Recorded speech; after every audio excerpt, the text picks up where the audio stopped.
महाभारत की एक उपेक्षित पात्र, नाम था कृपि। इनको कृपि गौतमी के नाम से भी जाना जाता था। कृपि द्रोणाचार्य की पत्नी, वीर योद्धा अश्वत्थामा की माँ और ऋषि सरदवान की पुत्री थी। तो आइए इस कहानी को विस्तार और रोचक घटनाओं के आधार पर जानते हैं। कृपि के जन्म के संबंध की जो घटना है वह बड़ी विचित्र और रोचक है। ऋषि गौतम, इनके पुत्र थे सरदवान ऋषि, जिनको धनुर्विद्या का ज्ञानी कहा जाता था। उनके बारे में कहा जाता है कि ये बाणों के साथ ही पैदा हुए थे। तो सरदवान ऋषि एक बार कठिन तपस्या में लीन हो जाते हैं। इतनी कठिन तपस्या करते हैं कि इनकी तपस्या को देख करके देवराज इंद्र भयभीत होने लगते हैं। उन्हें डर लगने लगता है कि कहीं ऐसा ना हो कि ऋषि अपने तपस्या के बल पर मेरे इंद्र पद को छीन ले। तो इसी डर और भय के कारण इंद्र ऋषि की तपस्या को भंग करने के लिए एक सुंदर अप्सरा जानपदी को भेजते हैं। जब ऋषि सरदवान की तपस्या भंग होती है और उस सुंदर अप्सरा को देखते हैं तो ऋषि के अंदर कामोतेज की भावना जागृत होने लगती है।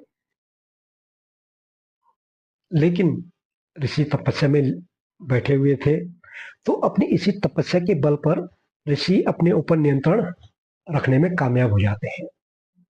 और इसी संघर्ष के कारण उनके शरीर से कुछ तेज गिरता है, जो कि सरकंडे घास के पौधे के ऊपर गिरता है। यह तेज दो जगह गिरता है और इसी कारण उन दो जगह पर दो बच्चों का जन्म होता है। एक कृप और दूसरी कृपि। तो बिना दंपति के जन्मे इन बच्चों को जंगल में ही छोड़ दिया जाता है। एक बार हस्तिनापुर के राजा शांतनु शिकार करने के लिए जंगल पहुंचते हैं। तो जंगल में शांतनु देखते हैं कि सरकंडे के पौधे पर दो बच्चे धनुष बाण लेकर के लेटे हुए हैं। तो इन बच्चों को देख करके राजा के मन में दया की भावना उत्पन्न होने लगती है। और यही कारण है कि राजा इन दोनों बच्चों को अपने साथ राजमहल ले आते हैं और इनका पालन पोषण करने लगते हैं। और इनका नाम रखा जाता है कृप, जो कि बाद में कृपाचार्य के नाम से प्रसिद्ध हुए, और कृपि। कुछ समय बाद जब ऋषि को मालूम होता है कि उनके तेज से दो बच्चे पैदा हुए थे और उन दोनों बच्चों को हस्तिनापुर के राजा शांतनु अपने साथ राजमहल ले गए हैं, तो ऋषि राजमहल पहुंचते हैं और वहां पहुंचकर अपने पुत्र कृप, जो कि बाद में कृपाचार्य के नाम से प्रसिद्ध हुए थे, उनको धनुर्विद्या की शिक्षा देने लगते हैं। कृपि कृपि अत्यंत रूपवती, सुशील और प्रतिवर्ता स्त्री थे। वह जब विवाह के योग्य हुई तो उनका विवाह भरद्वाज ऋषि के पुत्र द्रोणाचार्य के साथ किया गया। द्रोणाचार्य उस समय धनुर्विद्या के महाज्ञानी माने जाते थे, लेकिन वे अत्यंत निर्धन भी थे। कृपि राजसी वैभव में रहने वाली लड़की थी। फिर भी उन्होंने गुरु द्रोणाचार्य के साथ विवाह करके अभावग्रस्त जीवन जीना सहर्षित स्वीकार कर लिया था।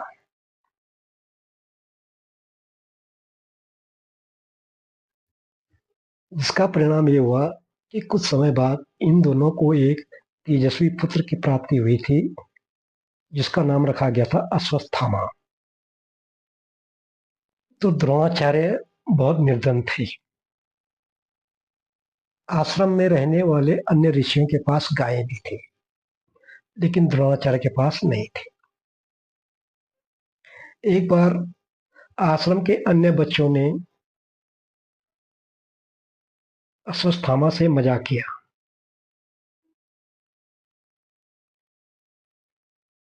और जब मजाक किया तो अश्वत्थामा रोने लगा और रोते हुए अपनी माँ के पास गया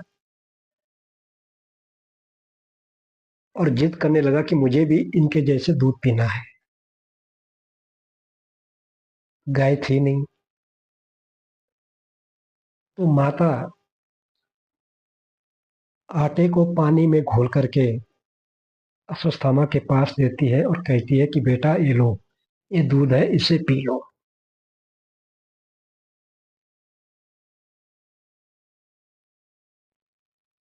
छोटा सा बच्चा उस आटे के घोल को दूध समझकर पी लेता है।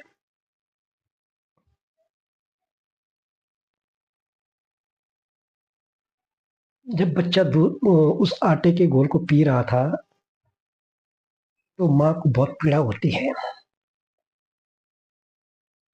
क्योंकि आश्रम के अन्य बच्चे गाय का दूध पी रहे थे और अश्वत्थामा आटे का घोल।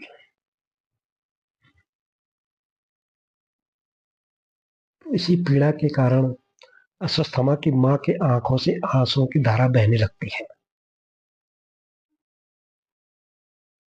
गुरु द्रोणाचार्य जब यह देखते हैं तो उनका दिल भी कांपने लगता है।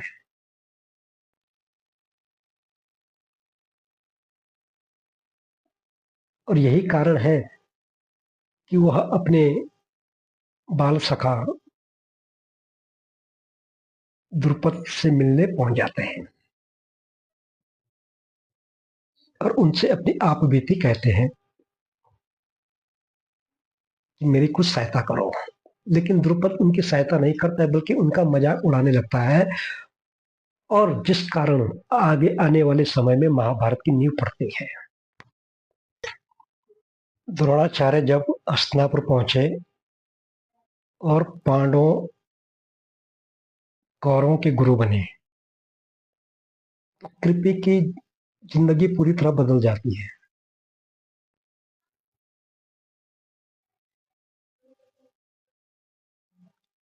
महाभारत का युद्ध प्रारंभ होता है तो इनके भाई कृपाचार्य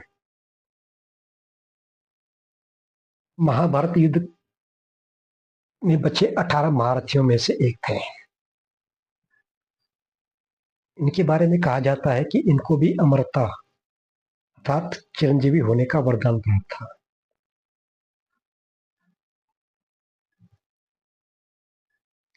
तो युद्ध का 15वां दिन आता है और इसी 15वें दिन गुरु द्रोणाचार्य की मृत्यु होती है।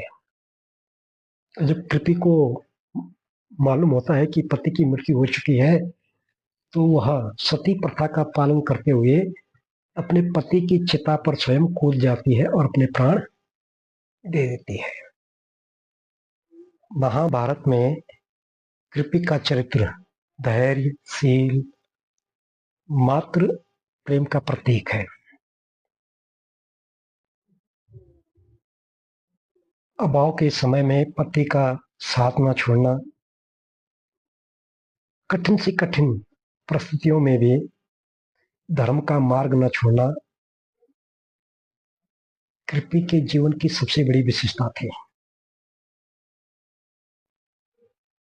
कहानी अच्छी लगे तो इस वीडियो को लाइक और सब्सक्राइब जरूर करें। नमस्कार।